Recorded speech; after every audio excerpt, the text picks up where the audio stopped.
Hello and Assalamualaikum. In this video assignment, the topic that we are going to talk today is superconductor. Before that, my name is Muhammad Fakhrul Naim bin Jaafar and my metric number is 198346. My partner is Muhammad Nazif bin Harun and metric number is 196759.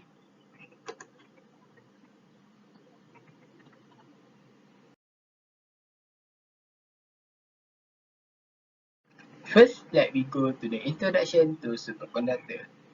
So, superconductor are materials that conduct electricity with no resistance, where it can carry a current indefinitely without losing any energy. This phenomenon is called as superconductivity, which is a state of matter that has no electrical resistance and does not allow magnetic field to penetrate. Superconductivity can only typically be achieved at the very cold temperature, as electrical resistance in various solid disappear when cooled below a characteristic temperature, which is called as the transition temperature. So the transition temperature varies between different materials, but generally is below 20 Kelvin.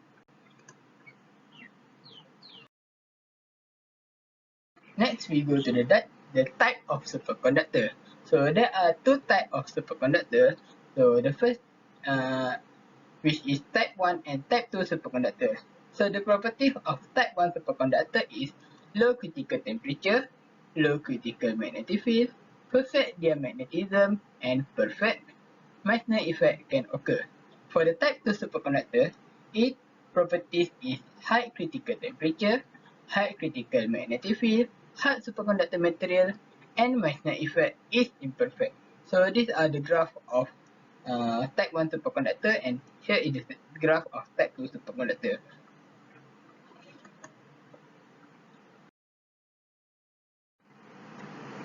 So next we go to the type 1 superconductor.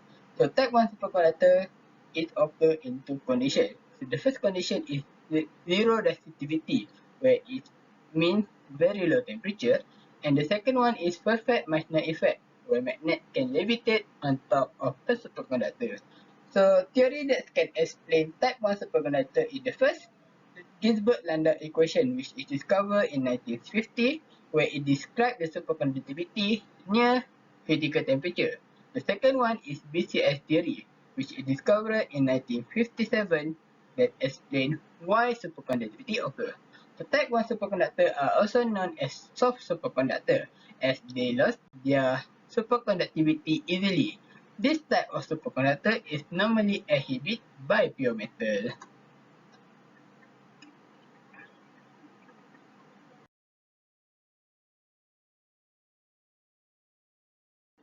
Next is type 2 superconductor. Type 2 superconductor are those superconductor which lose their superconductivity gradually but not easily or abruptly when placed in the external magnetic field. Type 2 superconductor are known as hard superconductor, as they lose their superconductivity gradually. This similar with the first point. And next, this type of superconductor comprise of metallic, compound, and alloy. The common and most popular type of type 2 superconductor is YBCO superconductor, which critical temperature is 90 Kelvin, and the main use of the type 2 superconductor is to generate very high magnetic field.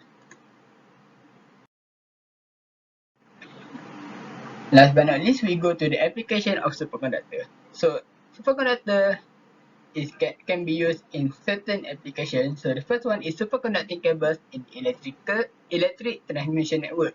So the benefit of superconducting cable is it can carry the same amount of power with a lower energy cost. The second one is magnetic resonance imaging, MRI.